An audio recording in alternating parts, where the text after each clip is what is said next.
रीवा में राजस्व के मामले ऐसे हैं कि जिसकी कोई सीमा नहीं है। ऐसे विवाद सामने आते हैं कि सुन करके दिल पसीज जाए। सोचिए कि ये आज सिमरिया से आए हैं, जो रीवा मुख्यालय से लगभग 20 से 25 किलोमीटर दूर है। अकेले नहीं आए हैं, बल्कि एक छोटे से दुधमुहे बच्चे के साथ आए हैं। सोचिए कि इस दोपहरी में आज ये कलेक्ट्रेट के चक्कर लगा रहे हैं, अधिकारियों के चक्कर लगा रहे हैं, अधिकारियों के पैर और हाथ जोड़ रहे हैं। लेकिन हालात ऐसे हैं कि अधिकारियों के तो लगता है कि केवल सांसें चल रही हैं, बल्कि इंसानियत मर चुकी है। मामला ऐसा है कि एक जनप्रतिनिधि है, सरपंच हैं रोहित तिवारी।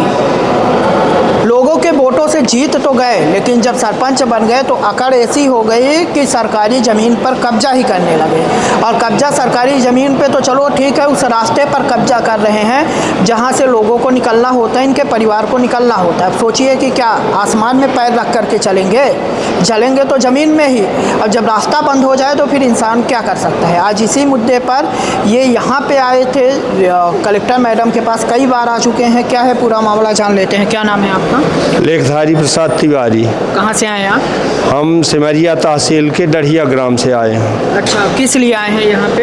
हमारे ज़मीन की जो रास्ता है, तो एक भूमाफिया टाइप का इंसान है, धर्मराज मिश्रा।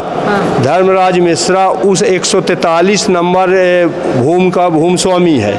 और 143 नंबर भूमि के 3 तरफ शासकीय ज़मीन जुड़ी हुई है। एक तरफ अराजी नंबर 85 शासकीय रास्ता, उसका उन्होंने कूट रचित दस्तावेज बनाकर अपने नाती के नाम आज से 2-3 वर्ष पहले रजिस्ट्री करा दिया था। 25 डिसमिल रकबा का। उसी 143 अराजी नंबर 143 के पश्चिमी भाग में भी अराजी नंबर 85 जो शासकीय रास्ता है, राजस्व भू अभिलेखों में जो है दर्ज है, जिस बाकायदे खसरा में उसका शासकीय रास्ता का हवाला दर्ज है। और उस रास्ते को उन्होंने जब रजिस्ट्री कराया, 143 के अंश भाग लगभग 3-3.5 डिसमिल ज़मीन उन्होंने रोहित तिवारी सरपंच मऊहरा को बिक्री किया, लेकिन जानकारी को छिपा के किया। सामने से बनकुइया सड़क निकली है, 143 का अंश भाग 10 से 15 फीट बनकुइया सड़क के पश्चिमी हिस्से में शेष था। तो उस 15 फीट के जगह में उन्होंने सरपंच रोहित तिवारी को 35 फीट लंबाई में गहराई में बेच दिया। अब सरकारी रास्ता भी बेच दिया, शासकीय रास्ता भी उन्होंने बेच दिया। उसका मंशा इसलिए स्पष्ट होता है कि उन्होंने अपने जो रजिस्ट्री हुई चतुर सीमा में, चारों तरफ की जो सीमाएं दर्ज की जाती हैं, तो एक अराजी नंबर 143 के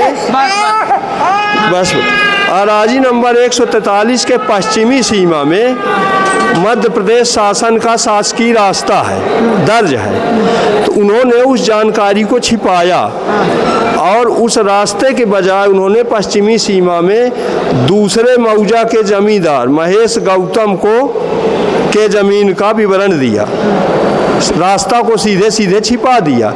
इससे यह स्पष्ट होता है कि सरपंच, पटवारी और विक्रेता भूस्वामी तीनों की साजिश थी कि इस शासकीय रास्ते को ख़त्म कर देना। पटवारी कौन है?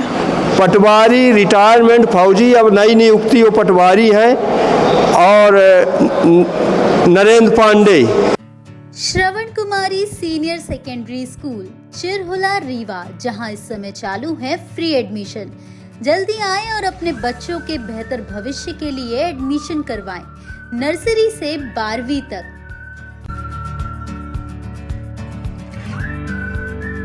अच्छा, ये बताइए, रजिस्ट्री में तो सरकारी रास्ता नहीं चढ़ा हुआ है। शासकीय रास्ते को विलुप्त कर दिए और वो पटवारी हुआ है। सरकारी रास्ता है ही नहीं है, शासकीय रास्ता है ही नहीं। उन्होंने ऐसा पटवारी और सरपंच और विक्रेता जो धर्मराज मिश्रा है, उन्होंने तीनों मिलकर ऐसा कूट रचित दस्तावेज बनाया कि शासकीय रास्ते को विलोपित कर दिया।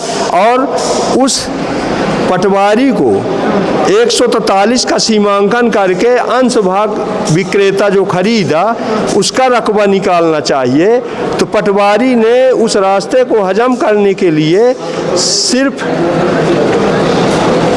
सरपंच के दबदबा को देखते हुए दबाव में आकर, लालच प्रलोभन में आकर विक्रीत जमीन जो उन्होंने खरीदा है सरपंच, तो उसके रकबा को मऊहरा की ज़मीन से नाप के बता दिया कि बनकुइया रोड से 50 छोड़ के मऊहरा की ज़मीन में डढ़िया का ढर्रा, जो ढर्रा है शासकीय रास्ता, वो डढ़िया की ज़मीन में दर्ज है और उस ढर्रा को क्रॉस करके मऊहरा के ज़मींदार के नाम में, और वहाँ भी उनके खेत तक बता दिया कि आपकी ज़मीन यहाँ तक। अच्छा, इसकी शिकायत कहाँ कहाँ आप कर चुके हैं और कितनी बार कर चुके हैं? इसकी शिकायत मैं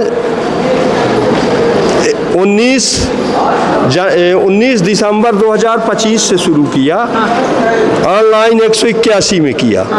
181 में पटवारी का हमारे पास फ़ोन आया। पटवारी साहब ने ये कहा कि आप ये शिकायत बंद कराएंगे कि नहीं कराएंगे, धमकी भरी बात। हमने बोला शिकायत, हम रास्ते की शिकायत है, रास्ता बनवा दीजिए, हम शिकायत वापस ले लेंगे। कहीं हो गए आप ना वापस करेंगे तो हम अपने हिसाब से वापस कर लेंगे, शिकायत बंद कराना मुझे आता है। फिर उन्होंने दोबारा कभी कॉल नहीं किया और 181 में उन्होंने मौखिक प्रतिवेदन अपना विभागीय भेज दिया कि ये आपसी रंजिश और देश के कारण रोहित तिवारी का विरोध कर रहे हैं, शासकीय रास्ता में निर्माण नहीं कर रहे हैं, अपने भूस्वामित्व के ज़मीन में निर्माण कर रहे हैं। तो हमने पटवारी साहब से निवेदन किया कि आप शासकीय रास्ता निकाल दीजिए जहाँ भी हो। तो उन्होंने बोला ये मेरा काम नहीं है, हम उनकी ज़मीन नाप के बता दिए हैं। तो हम बोले ऐसा सीमांकन तो कोई नहीं करता कि डढ़िया की ज़मीन नापने के लिए मऊहरा की ज़मीन से नापे। भाई आपके नक्शे में है ही नहीं, जिस ज़मीन को आप बता रहे हो आपके नक्शे में है ही नहीं, तो उसको क्यों नाप रहे हैं? ढर्रा है आपके ज़मीन में, उसको आप विलोपित कर रहे हैं। यहाँ क्या बोला गया आज? यहाँ पर डेट छोड़ के लिख दिया जाता है कि जाइए, तहसीलदार सिमरिया को लिख दिया गया है। पहली बार आए हैं? पहली बार नहीं आए, 6वीं शिकायत है जनसुनवाई में। हर बार यही लिखा जाता है? हर बार यही लिखा जाता है। अभी 10/2/26 को जनसुनवाई में मैडम जी ऑन फोन तहसीलदार महोदय से बात की थी हमारे समक्ष। तो तहसीलदार महोदय ने कहा था कि मैं जाके तत्काल कार्रवाई कर रहा हूँ, उस काम को मैं रोक दिया हूँ। लेकिन उस काम को रोकने का परिणाम शून्य है। 2 जनवरी से प्रकरण मुझे लिख के दे दिया गया कि पटवारी प्रतिवेदन प्रस्तुत करे। आज तक न पटवारी मौके में आके जांच किया, न 248 के प्रकरण में जांच प्रतिवेदन प्रस्तुत किया, और इधर सरपंच द्वारा लगातार निर्माण कार्य किया जा रहा है। सोचिए, ये आज छोटे बच्चे को लेकर उसका थर्मस गले में टंगा कर आए हैं। सिर्फ इसलिए आए हैं क्योंकि उसी रास्ते से इस बच्चे का भविष्य तय होना है। उसी रास्ते से स्कूल जाएगा, उसी रास्ते से कॉलेज जाएगा, और उसी रास्ते से गाड़ियाँ आएंगी, उसी रास्ते से शादी होगी। लेकिन क्या हो जब रास्ता ही ना हो? आज के ज़माने में यदि रास्ता ना हो तो क्या कहा जा सकता है? इंसान जाए तो जाए कहाँ, गुजरे तो निकले कहाँ से? अब देखना दिलचस्प होगा कि कलेक्टर मैडम के आदेश देने के बावजूद बार बार जो रोहित तिवारी हैं उनकी दबंगई ऐसी है कि ज़बरदस्ती कब्जा कर रहे हैं, और उसमें मिली भगत है पटवारी की। सोचिए, सरकारी रास्ते को ही विलोपित कर रहे हैं। देखना दिलचस्प होगा इस पर कुछ कार्रवाई होती है या नहीं होती। वीडियो जर्नलिस्ट सोनाली नरेंद्र पांडे के कारण गांव के कई रास्ते बंद हो चुके। जब से उन्होंने आया तो उनकी तानाशाही रवैया के कारण कई रास्ते बंद हैं। पैसे वैसे लेकर के कुछ ऐसा तो नहीं है? नहीं, मुझसे पैसा लेने के लिए उन्होंने नहीं बोला, न मैं पूछा कि आप पैसे ले। जायज काम है तो पैसे देने की मेरे दिमाग में कहीं बात नहीं है। रोहित तिवारी से कितना पैसे लिए हैं पटवारी और रोहित तिवारी जाने। ठीक है, बिल्कुल जानना चाहिए। और ये जांच की बात है कि कौन कितना काम कर रहा है। जिस पटवारी के जिम्मेदारी है सरकारी ज़मीन को सुरक्षित रखने का, यदि वही इस तरह के काम करने लगे तो फिर क्या कहा जाए।